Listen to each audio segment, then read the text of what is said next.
സൂര്യോദയം കഴിഞ്ഞിട്ടും അദ്ദേഹത്തിൻ്റെ ഭവനത്തിൻ്റെ വാതിൽ അടഞ്ഞുകിടന്നു. പലതവണ മുട്ടിയിട്ടും അകത്തു നിന്നും മറുപടിയൊന്നും ഉണ്ടായില്ല. മനസ്സിൽ സംശയം നിറഞ്ഞു. ഇതിനു മുമ്പൊരിക്കലും ഇങ്ങനെ സംഭവിച്ചിട്ടില്ലല്ലോ. ഏട്ടാ, വാതിൽ തുറക്കൂ, ഞാൻ ഭയത്തോട് ഉറക്കെ പറഞ്ഞു. ആര്? ഷോണനോ? സാക്ഷ മാറി വാതിൽ തുറക്കപ്പെട്ടു. ചുരുണ്ട മുടി ചിതറിക്കിടക്കുന്നു. എപ്പോഴും പ്രസന്നമായ അദ്ദേഹത്തിൻ്റെ മുഖം ചിന്താഗ്രസ്തമായി കാണപ്പെട്ടു. പിന്നിൽ കൈ കെട്ടിക്കൊണ്ട് അദ്ദേഹം അങ്ങോട്ടും ഇങ്ങോട്ടും നടന്നു. എന്തുപറ്റി? മുഖം മ്ലാനമായിരിക്കുന്നുവല്ലോ. ചോദിക്കാതിരിക്കാൻ എനിക്ക് കഴിഞ്ഞില്ല. ഒന്നും മനസ്സിലാകുന്നില്ല ഷോണ. എന്തിനെക്കുറിച്ചാണ് അങ്ങ് പറയുന്നത്? സ്വപ്നത്തെക്കുറിച്ച്. രാത്രിയിൽ ഞാനൊരു അത്ഭുത സ്വപ്നം കണ്ടു. എന്ത് സ്വപ്നം? പക്ഷേ സ്വപ്നം സത്യമല്ലല്ലോ. ഇല്ല ഷോണ, ഈ സ്വപ്നം തീർച്ചയായും സത്യമാകുമെന്ന് എൻ്റെ മനസ്സ് പറയുന്നു. സ്വപ്നത്തിൽ സാക്ഷാൽ സൂര്യദേവനുമായി ഞാൻ സംസാരിച്ചു. എന്താണ് സംസാരിച്ചത്? അദ്ദേഹം പറഞ്ഞു, നാളെ സാക്ഷാൽ ഇന്ദ്രൻ യാചകനായി നിന്റെ മുൻപിൽ വരും. ധനം, സമ്പത്ത്, വസ്ത്രം, പശു മുതലായവയൊന്നും അല്ല അദ്ദേഹം ആവശ്യപ്പെടുക. പിന്നെ എന്താണ് ആവശ്യപ്പെടുക? കവചവും കുണ്ടലവും. ഷോണ, കവചവും കുണ്ടലവും, അതും അർജുനു വേണ്ടി. അദ്ദേഹത്തിൻ്റെ നടത്തത്തിൻ്റെ വേഗത കൂട്ടി. ഏട്ടാ, അരുത്. എന്തു തന്നെ സംഭവിച്ചാലും ആ ദാനം നൽകരുത്. അത് ദാനമല്ല, ദാസ്യമാകും. ഞാൻ ഉറക്കെ പറഞ്ഞു. എൻ്റെ ശരീരം വിറച്ചു. അതുതന്നെയാണ് സൂര്യദേവനും എന്നോട് ഉറപ്പിച്ച് പറഞ്ഞത്. നീ കവചകുണ്ടലങ്ങൾ ദാനം ചെയ്താൽ അത് നിന്റെ സർവനാശമാകുമെന്ന് അദ്ദേഹം വീണ്ടും വീണ്ടും ഉറച്ച സ്വരത്തിൽ എന്നോട് പറഞ്ഞു. അങ്ങ് എന്ത് മറുപടി കൊടുത്തു? ഷോണ, ഞാൻ പറഞ്ഞ മറുപടി നിനക്കിഷ്ടമാവില്ല. നിനക്കത് കേൾക്കുവാൻ പോലും കഴിയില്ല. വേഗം പറയൂ, അല്ലെങ്കിൽ എൻ്റെ ശ്വാസം പോലും നിലച്ചു പോകും. സൂര്യദേവനെ വന്ദിച്ചുകൊണ്ട് ഞാനിതാ പറയുന്നു. ദേവരാജാവായ ഇന്ദ്രൻ യാചകനായി എൻ്റെ മുന്നിൽ നേരിട്ട് വരികയാണെങ്കിൽ ആ യാചകന് അദ്ദേഹത്തിൻ്റെ മഹത്വത്തിന് യോജിച്ച തരത്തിൽ കവചകുണ്ടലങ്ങൾ ഞാൻ ദാനമായി നൽകുക തന്നെ ചെയ്യും. അദ്ദേഹത്തിൻ്റെ ശബ്ദം ഉരുകിയ ലോഹം പോലെ എൻ്റെ കാതുകളിൽ പതിച്ചു. എന്തിനു വേണ്ടിയാണ് പ്രാണനുമായി ഭയങ്കരമായി ചൂതുകളി നടത്തുവാൻ അദ്ദേഹം ഒരുങ്ങുന്നത്? ഷോണ, അത് നിനക്കിപ്പോൾ മനസ്സിലാവില്ല. ആ ദാനം കീർത്തിക്ക് വേണ്ടി മാത്രമാണ്. കീർത്തി.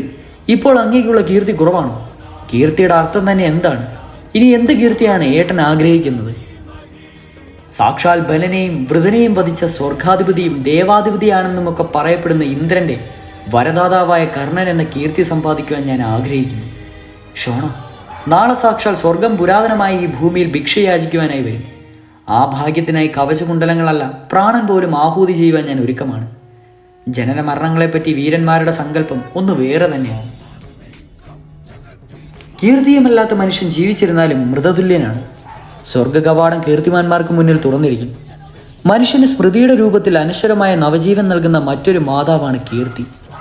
ആയുസ് എന്നാൽ രാപ്പകലില്ലാത്ത ഭക്ഷണം, നിദ്ര, ധനം, സ്നേഹം മുതലായവയ്ക്ക് വേണ്ടി ഓടി നടക്കുക എന്നല്ല. ആയുസ് അളക്കുന്നതിനുള്ള മാനദണ്ഡം കീർത്തിയാണ്. മഹാസാഗരത്തിൽ ആയിരക്കണക്കിന് വർഷങ്ങൾ ജീവിച്ചിരിക്കുന്ന ദേവമത്സ്യങ്ങളല്ല. എന്നാൽ ആരും അവയെ അനശ്വരമെന്ന് പറയാറില്ല. വെറുതെ ജീവിച്ചിരിക്കുക എന്നതിൽ ജീവിതം കാരണമില്ല. ജീവിതം എങ്ങനെയായിരിക്കുമെന്ന് കീർത്തി പറഞ്ഞു തരും. വിശാലമായ ഈ ഭൂമിയിൽ ദിനംപ്രതി ധാരാളം ജീവികൾ ജനിക്കുകയും മരിക്കുകയും ചെയ്യുന്നു. അവയ്ക്ക് വേണ്ടി ആരും കണ്ണീരൊഴുക്കാറില്ല. എന്നാൽ ആരുടെയും വിയോഗത്തിലാണോ മനസ്സ് വേദനയാൽ തകരുന്നത്, അവനാണ് ശരിയായ കീർത്തിമാൻ. അവനാണ് ശരിയായ അർത്ഥത്തിൽ ജീവിക്കുകയും മരിക്കുകയും ചെയ്യുന്നത്. അതിനാൽ ജീവനാണോ കീർത്തിയാണോ ആഗ്രഹിക്കുന്നതെന്ന് സൂര്യദേവന്റെ ചോദ്യത്തിന് കീർത്തി എന്ന് ഞാൻ മറുപടി പറഞ്ഞു. കീർത്തിയെ കളങ്കപ്പെടുത്തുന്ന ജീവിതം ഞാൻ ഒരിക്കലും സ്വീകരിക്കില്ല. എങ്കിൽ കീർത്തി നേടിത്തരുന്ന ഈ ദാനം നൽകുന്നതിന് അങ്ങ് ഇത്ര വ്യാകുലപ്പെടുന്നത് എന്തിനാണ് ഏട്ടാ? ജീവിക്കാനുള്ള ആഗ്രഹം മറ്റെല്ലാറ്റിനേക്കാൾ വലുതാണ് എന്നതിനെ എതിർക്കാതിരിക്കും. ജീവിച്ചിരിക്കുമ്പോൾ കീർത്തി നേടിയാൽ ആത്മാഭിമാനത്തിന് സുഖം നേടാം. എന്നാൽ മരണത്തിന് ശേഷം ആ കീർത്തി കൊണ്ട് എന്ത് കാര്യം? ശവത്തിൽ സുഗന്ധ പുഷ്പങ്ങൾ കൊണ്ടുള്ള മാല ചാർത്തിയാൽ ആ സുഗന്ധം അനുഭവിക്കാൻ ശവത്തിന് കഴിയില്ല. ഏത് മാർഗത്തിലൂടെയായാലും ലോകത്തിൽ അസ്വസ്ഥം നിലനിർത്തുക എന്നത് ശരിയായ പരാക്രമമാണ്. അതാണ് ശരിയായ ജീവിതം. അങ്ങയുടെ മുന്നിലേക്ക് ഇന്ദ്രനെ പറഞ്ഞയക്കുന്നവരുടെ ലക്ഷ്യം മറ്റെന്താണ്? അവരുടെ ജീവിക്കുവാൻ ആഗ്രഹിക്കുന്നു. ജീവിച്ചിരിക്കുക എന്നത് പ്രാണിയുടെ സ്ഥായിയായ ഭാവമാണ്. ഏട്ടൻ്റെ മനസ്സിന്ന് ദുഃഖിക്കുന്നതും അതുകൊണ്ടാണ്. അങ്ങേക്കറിയാം, കവചകുണ്ടലങ്ങളില്ല എങ്കിൽ യുദ്ധത്തിൽ അങ്ങ് പരാജയപ്പെടുമെന്ന്. കവചകുണ്ടലങ്ങൾ ഉള്ളപ്പോൾ അങ്ങേ യുദ്ധത്തിൽ ആർക്കും വധിക്കാനും ആവില്ല. അർജുനനെ പോലുള്ള വില്ലാളി വീരന് പോലും അങ്ങയെ പരാജയപ്പെടുത്തുവാനാവില്ല.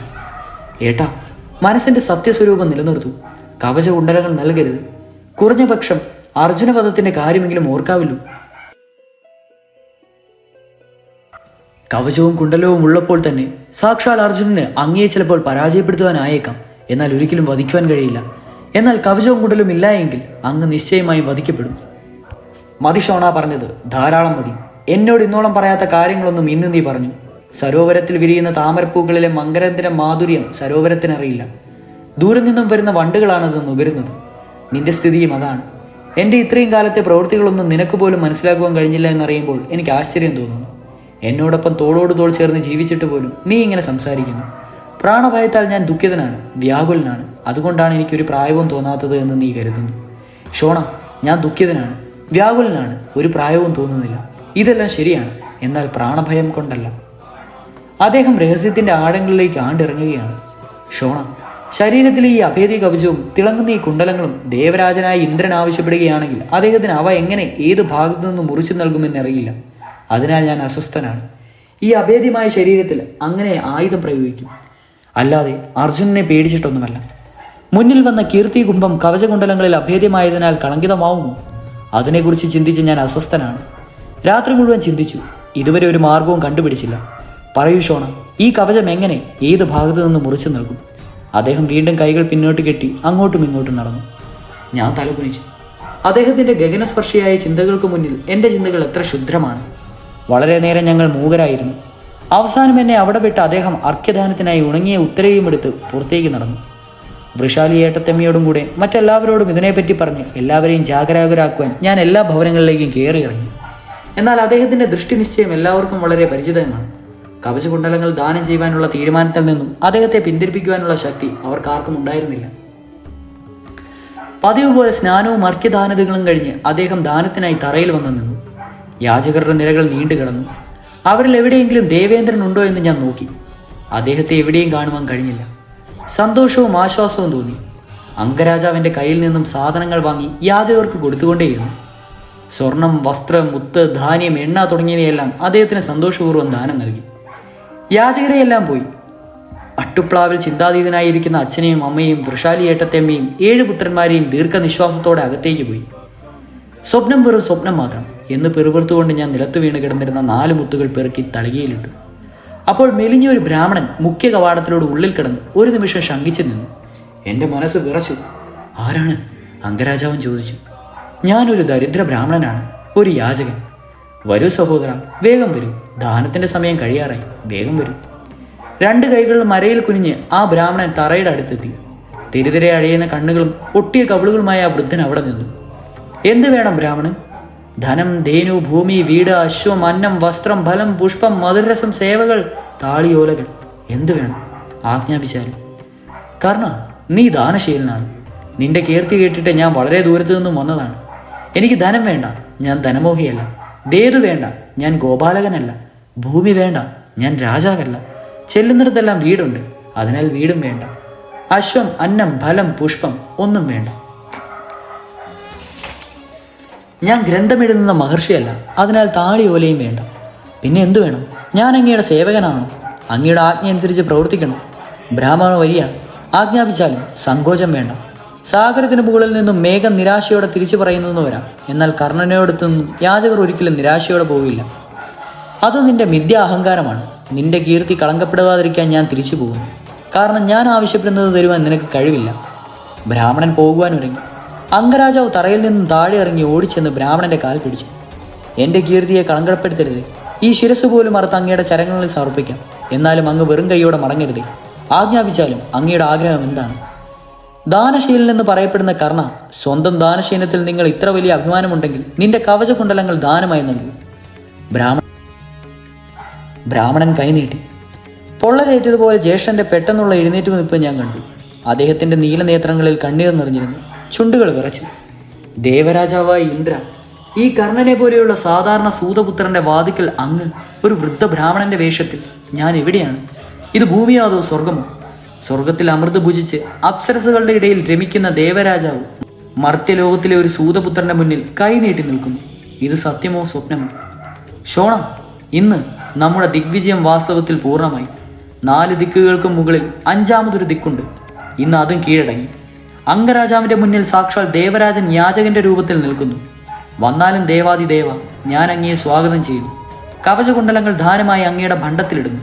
എന്നാൽ അതിനായി വലിയ ഭാണ്ഡവുമായി വന്നാലും ദേവരാജൻ, എൻ്റെ സർവാംഗവും അഭേദ്യമാണ്. അതിൽ ആയുധം പ്രയോഗിക്കുവാനാവില്ല. അതിനാൽ പ്രാണൻ പോകുന്നതുവരെ ശ്വാസമടക്കി ഞാൻ എൻ്റെ മൃതശരീരം അങ്ങയുടെ ഭാണ്ഡത്തിൽ ഇട്ടുതരാം. സ്വർഗത്തിലെത്തിയാൽ അവിടുത്തെ സുവർണ മൈതാനത്തിൽ അങ്ങത് ഉണങ്ങാനിടണം. എൻ്റെ തണുത്ത രക്തം ബാഷ്പമായി ഉയർന്നു പോകും. ഈ സുവർണ കവചം കേടുപറ്റാതെ അങ്ങ് കിട്ടും, അങ്ങയുടെ ആഗ്രഹം പോലെ തന്നെ. ഒന്നും നിർത്തിയിട്ട് അംഗരാജാവ് തുടർന്നു. എന്നാൽ അങ്ങയ്ക്കിത് എന്തിനാണ്? സ്വർഗത്തിലെ ഭണ്ഡാരത്തിൽ സ്വർണത്തിൻ്റെ അളവ് കുറഞ്ഞു തുടങ്ങിയോ? അതോ അങ്ങയുടെ സിംഹാസനത്തിലെ പുലിത്തോൽ ജീർണിച്ചു തുടങ്ങിയോ? അതല്ല, അങ്ങയുടെ വജ്രം പോലെ സമർത്ഥരായ മറ്റൊരു വസ്തു കൂടി കവചത്തിൻ്റെ രൂപത്തിൽ ഈ ലോകത്തിലുള്ളതുകൊണ്ടോ? പറയൂ ദേവരാജൻ, അങ്ങ് സ്വർഗത്തിൽ നിന്നും ഭൂമിയിലേക്ക് ഇറങ്ങി വന്ന ആ പടികളിൽ വിവരിക്കുവാൻ അങ്ങേക്ക് എൻ്റെ സുവർണ കവചം വേണമല്ലേ? അങ്ങൊന്നും മിണ്ടാതിരിക്കുന്നത് എന്തിനാണ്? നഹുഷരാജാവിൻ്റെ കാലശേഷം ഭൂമിയിൽ ആദ്യമായി വരികയാണങ്ങ്. പറയൂ മഹേന്ദ്ര, ശബ്ദനായി നിൽക്കുന്നത് എന്തേ?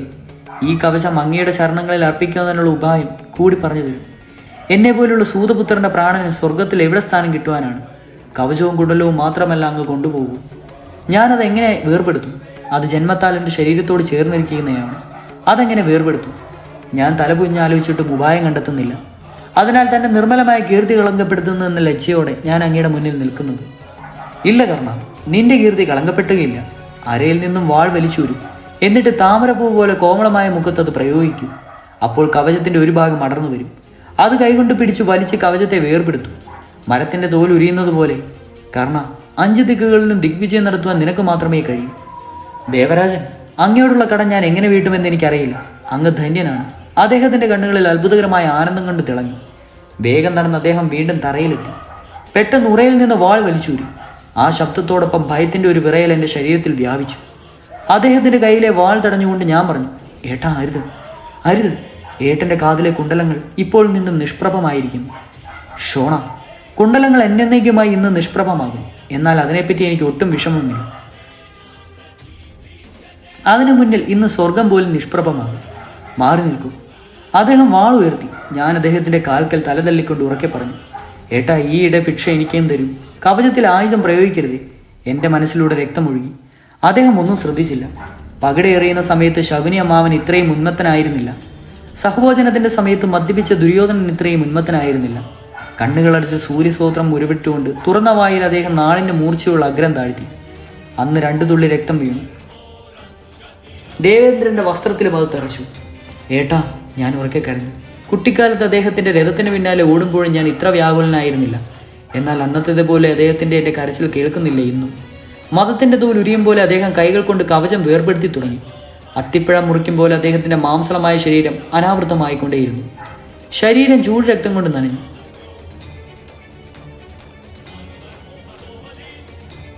ശരീരത്തിൽ അസംഖ്യം ശരങ്ങൾ ഒന്നിച്ചു തറയ്ക്കുന്നത് പോലെ എനിക്ക് തോന്നി. കൺമുന്നിൽ ഭൂമി കറങ്ങിക്കൊണ്ടേയിരുന്നു. ഞാൻ തല കാൽമുട്ടുകൾക്കിടയിൽ അമർത്തി നിലത്തിരുന്നു. വസ്ത്രമടിക്കുന്നത് പോലെ ചിരിച്ചുകൊണ്ട് കവചമടിച്ച് അദ്ദേഹം ദേവരാജൻ്റെ കയ്യിൽ വെച്ചു കൊടുത്തു. കുണ്ടലങ്ങളും മുറിച്ചെടുത്ത് അതിന് മുകളിൽ വെച്ചു. അദ്ദേഹം മെല്ലെ പുഞ്ചിരിക്കുന്നുണ്ടായിരുന്നു. ചിരിക്കുവാൻ മാത്രം എന്ത് ആനന്ദമാണ് അദ്ദേഹത്തിന് ഇതിൽ നിന്ന് കിട്ടിയിട്ടുണ്ടാവുക. ഞങ്ങളുടെ എല്ലാം ആഗ്രാഭിലാഷണങ്ങൾ കനലിൽ വാരിയെറിഞ്ഞുകൊണ്ട് അദ്ദേഹം ദേവേന്ദ്രൻ്റെ ചരണങ്ങളിൽ പുഷ്പാകൃതി വേറുതറി. അദ്ദേഹത്തിന് തൃപ്തിയോ എന്നറിയുവാൻ ഞാൻ മെല്ലെ മെല്ലെ തൈലയുയർത്തി നോക്കി. മൃത്യുവിന് പോലും ഇത്ര ബീഭത്സവുമല്ല. ശരീരത്തിൽ നിന്നും കവചം പൂർണ്ണമായി മാറ്റപ്പെട്ടതിനാൽ അനാവൃത്തവും രക്താഞ്ചിന്തവുമായ ശരീരം മുറിക്കപ്പെട്ട കാതുകളിൽ മൂലം അദ്ദേഹം വിരൂപനായി കാണപ്പെട്ടു. ഞാൻ മിണ്ടാനാവാതെ നിന്നുപോയി. അഗ്നിയിൽ പകുതി എരിഞ്ഞ വൃക്ഷം പോലെ അദ്ദേഹം തറയിൽ നിന്നു. സ്വയം നിയന്ത്രിച്ചുകൊണ്ട് ഞാൻ എഴുന്നേറ്റു. എനിക്ക് ജീവനുണ്ടോ എന്ന് പോലും സംശയം തോന്നി. ദീനനായ ധനുർധരൻ, ദിഗ്വിജയായ സേനാധിപതി, ദാനശീലനായ ധാൻവീർ, കർണൻ. ഹോ, ഇപ്പോൾ അദ്ദേഹം ഒന്നുമല്ലാതായിരിക്കുന്നു. ഇപ്പോൾ വിരൂപനായ ഒരു പാവം മാത്രം. എന്നെ നോക്കി അദ്ദേഹം പതിവ് പോലെ ചിരിച്ചു. എന്നാൽ ആ ചിരി എനിക്ക് സാധാരണ പോലെ തോന്നിയില്ല. രക്തവർണ്ണമായ മുഖത്ത് പുറത്തേക്ക് എത്തി നോക്കുന്ന തിളങ്ങുന്ന പല്ലുകൾ. ഭയാനകമായി അങ്ങനെ എനിക്ക് തോന്നി. ശിരസിലെ മനോഹരമായ മുടി കവചത്തോടൊപ്പം പോയതിൽ ശിരസ് ഗത പോലെ ഉരുണ്ടിരുന്നു. മുറിഞ്ഞ കാതുകൾ, ചുറ്റും സ്വർണ്ണകിരീടങ്ങളില്ല, ഉരുണ്ടുകൂടിയ രക്തബിന്ദുക്കൾ മാത്രം. വസു. അദ്ദേഹത്തെ ആ വികൃത രൂപത്തിൽ കണ്ട് കൊട്ടാരത്തിൻ്റെ പടികളിൽ മൂർച്ഛിച്ചു വീണ അമ്മ പിടഞ്ഞെഴുന്നേറ്റ് വീണു. ആ അവസ്ഥയിൽ പോലും അദ്ദേഹം മുന്നോട്ട് വന്ന് രാധമ്മയെ താങ്ങുവാൻ ശ്രമിച്ചു. എന്നാൽ ഉഷ്ണരത്നത്തിൻ്റെ സ്പർശനം മൂലം അവരുടെ ശരീരത്തിൽ കുമിളുകൾ പൊന്തി. ഇത് കണ്ട് അദ്ദേഹം ദൂരെ മാറി നിന്നു. രക്താഞ്ചിതമായ ആ ശരീരത്തിനുള്ളിലെ വിശാലമായ മനസ്സ് കണ്ട് ചിരിക്കണം. അതോ ദൈവഗതിയെ ഓർത്ത് കരയണോ? കവചകുണ്ടലങ്ങൾ പിടിച്ച് ഇന്ദ്രൻ്റെയും കൈകളും പൊള്ളുന്നുണ്ടായിരുന്നു. എന്നാൽ അദ്ദേഹത്തിൻ്റെ മനസ്സിലെ ചൂട് ശമിച്ചിരുന്നു. അത് തൻ്റെ അർജുനനെ സുരക്ഷിതനാക്കുവാൻ കഴിഞ്ഞതുകൊണ്ടോ അതോ അദ്വൈനായ ഒരു ദാനശീലനെ ദർശിക്കുവാൻ കഴിഞ്ഞതുകൊണ്ടോ എന്നെനിക്കറിയില്ല. കൊട്ടാരത്തിൻ്റെ പടവുകളിറങ്ങി വൃഷാലി ഏട്ടത്തിയമ്മയും സുപ്രിയ ഏട്ടത്തിയമ്മയും ആ ദാനശീലൻ്റെ സമീപത്തേക്ക് ഓടി. എന്നാൽ അവർക്കും അദ്ദേഹത്തെ സ്പർശിക്കുവാനായില്ല. ദൂരെ നിന്നുകൊണ്ട് നാദാ മഹാരാജാവെ എന്നിങ്ങനെ ഹൃദയമലിക്കുന്ന തരത്തിൽ അവർ കരഞ്ഞുകൊണ്ടേയിരുന്നു. കൊട്ടാരത്തിൻ്റെ മട്ടുപ്ലാവുകൾ നിറഞ്ഞു. ദിഗ്വിജയും സുന്ദരനുമായ ദാനശീലൻ്റെ വിരൂപമായ ശരീരം കണ്ട് എല്ലാവരും കണ്ണീരൊഴുക്കി. എന്നാൽ ജ്യേഷ്ഠൻ തറയിൽ നിശ്ചലനായി നിന്നു. അദ്ദേഹത്തിൻ്റെ കയ്യിൽ നിന്നും ദാനം വാങ്ങുമ്പോൾ സംതൃപ്തനായ യാചകരുടെ ആനന്ദാസ്ത്രു വീണ അതേ തറയിൽ അദ്ദേഹത്തിൻ്റെ രക്തം കട്ട പിടിച്ചു. എല്ലാവരും അയ്യോ കഷ്ടം എന്ന് പറഞ്ഞ് വ്യാകുലരായി. താൻ ചെവിപൊത്തി. എൻ്റെ കാതുകൾ അദ്ദേഹത്തിൻ്റെ ജയഗീതങ്ങളല്ലാതെ മറ്റൊന്നും കേട്ട് ശീലമില്ല. അദ്ദേഹത്തിൻ്റെ വൈരൂപത്തേക്കാൾ എല്ലാവരുടെയും സഹാനുഭൂതി എനിക്ക് അസഹ്യമായി തോന്നി. അദ്ദേഹം തറയിൽ നിന്നിറങ്ങി മെല്ലെ ദേവേന്ദ്രൻ്റെ അടുത്ത് ചെന്നു. ദേവേന്ദ്രൻ്റെ ചരണങ്ങളിൽ കൈകൾ ചേർത്തുകൊണ്ട് അദ്ദേഹം പറഞ്ഞു, ദേവരാജൻ ഇന്ദ്ര, മറ്റുള്ളവരുടെ മനസ്സ് വേദനിപ്പിച്ചുകൊണ്ട് ജീവിക്കുവാൻ ഞാൻ ആഗ്രഹിക്കുന്നില്ല. എനിക്ക് വേണ്ടി ഇവരുടെയെല്ലാം ഹൃദയം തകരുന്നു. കഴിയുമെങ്കിൽ എൻ്റെ ശരീരത്തിന് സ്വരൂപം നൽകും. ഇല്ലെങ്കിൽ ഈ ഖഡ്ഗം എൻ്റെ കഴുത്തിലമർത്തും. ഇനി എൻ്റെ ശിരസ് ശരീരത്തിൽ നിന്ന് വേർപെടുവാൻ വിഷമം ഉണ്ടാവില്ല. കയ്യിലിരുന്ന വാൾ ദേവരാജാവിൻ്റെ കയ്യിൽ വെച്ച് അദ്ദേഹം ശിരസ് കുനിച്ചു. സ്വർണം പോലെ വെട്ടിത്തിളങ്ങുവാറുള്ള അദ്ദേഹത്തിൻ്റെ പുറം പഴുത്ത ഇരുമ്പുകൾ പോലെ കാണപ്പെട്ടു. എഴുന്നേൽക്കൂ അംഗരാജാവായ കർണ, നീ ധന്യനാണ്. ഞാൻ സന്തുഷ്ടനായി. നിനക്കൊരു അസ്ത്രം തരുന്നു. വൈജയന്തി ബാണം. ദേവേന്ദ്രം അദ്ദേഹത്തെ എഴുന്നേൽപ്പിച്ച് ശരീരമാകെ തടഞ്ഞു. അപ്പോൾ ആ ശരീരം മെല്ലെ സ്വരൂപം പൂണ്ടു. മൂടൽ മഞ്ഞുരുകുന്നത് പോലെ രക്തവർണ്ണം മാഞ്ഞുപോയി. കവചത്തിന് പകരം തക്കുണ്ടായി. ദാനശീലനായ കർണൻ ജയിക്കട്ടെ. ആശീർവാദം നൽകി ബ്രാഹ്മണ വേഷധാരിയായ ദേവേന്ദ്രൻ മുഖ്യ കവാടത്തിലൂടെ നടന്നു കടന്നു. കവചകുണ്ടല ദാനങ്ങളുമായി. അന്നൊരു ശക്തി എന്നൊരായുധം കർണന് ദാനമായി തന്നു. അതിനാൽ അതൊരു വ്യാപാരമായും കണക്കാക്കപ്പെടാം. അംഗരാജാവിൻ്റെ കവചം നഷ്ടപ്പെട്ടു എന്ന കാര്യം മറന്ന് ജനങ്ങൾ മുന്നോട്ട് വന്ന് അദ്ദേഹത്തെ ആലിംഗനം ചെയ്തു. ചിലർ ഉദ്ഘോഷിച്ചു, ദാനശീലനായ കർണൻ വിജയിക്കട്ടെ, നീണാൽ വാഴട്ടെ. ഞാൻ ആ ഉദ്ഘോഷങ്ങളൊന്നും കേട്ടില്ല. കവചത്തിൽ നിന്ന് ഇറ്റുവീണ രക്തത്തിൻ്റെ അവസാനത്തെ തുള്ളി ഞാൻ നിർമ്മിഷനായി നോക്കി നിന്നു. മട്ടുപ്പാവിന് മുകളിൽ നിന്ന് പുഷ്പവൃഷ്ടി ഉണ്ടായി. അത് സ്വർഗത്തിൽ നിന്നാണോ അതോ മറ്റെവിടെ നിന്നാകുമോ എന്ന് നോക്കുവാൻ പോലും എനിക്ക് കഴിഞ്ഞില്ല. എല്ലാവരും സ്നേഹപൂർവ്വം അദ്ദേഹത്തെ വളഞ്ഞു. അദ്ദേഹം മുന്നോട്ട് ചെന്ന് രാധമ്മയെ വന്ദിച്ചു.